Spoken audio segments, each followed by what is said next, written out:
You are Black history. You've been a part of a number of firsts, being the first woman to hold the position of president and CEO of Huston-Tillotson University. What has that tenure been like for you? You don't want to be the last. You want to be the first. You want to blaze a trail. I am the first woman of the combined institutions. Mary Branch was the first female president in the 1930s into the 1940s. And I think about her and I've patterned my presidency after her because you, as a female, as a woman, people say you're the first woman. And I wanted to be a good president. I wanted to be an excellent president who is a woman. Regarding your time with Huston-Tillotson, you've increased enrollment, you've allowed the university to pursue and receive more endowments. What do you celebrate as far as your legacy at HT? When I started, the institution, frankly, was not respected as a jewel in the city of Austin, and we've worked very, very hard to lift the brand of the institution in such a way that people see the value of having a historically Black college right in the center of the city. You have called your service a calling. Why leave?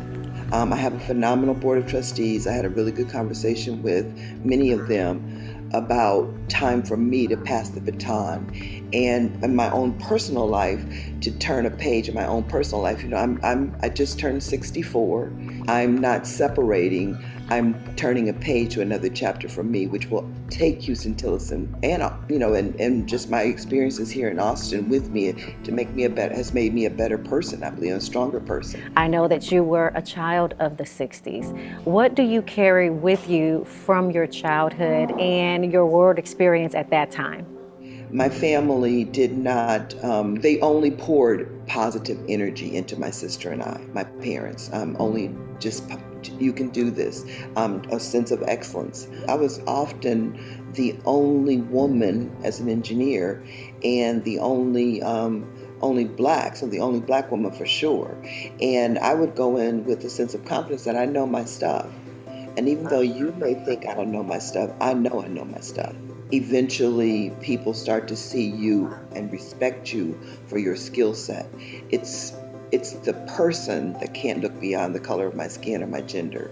It's not me. It's not about me. It's about them. That's their fault. That's their loss. So when I saw the movie Hidden Figures, I saw it with my husband. The whole movie, I was just shaking him like, that happened to me. Oh my God, I can understand that. I can't explain how that movie shifted something in me.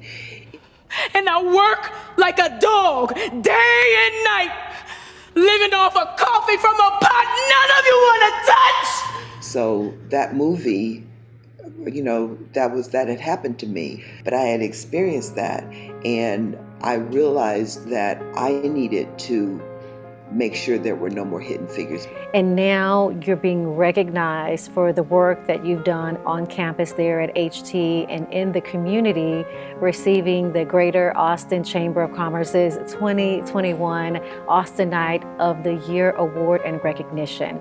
Talk about the moment you learned about that honor.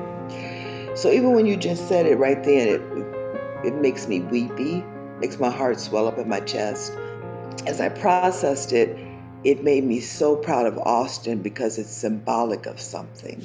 It's symbolic of a city that is learning from its history, open to accepting what's happened in our history and embracing the good and bringing it forward and being intentional about building that, what Dr. King called that beloved community.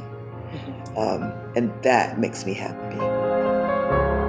If someone had told me that I was going to be the president of a small, historically Black college in Austin, Texas, through a global pandemic and freezes, etc., I would have said, "Oh, don't send me." But I would have missed probably one of the largest blessings in my life.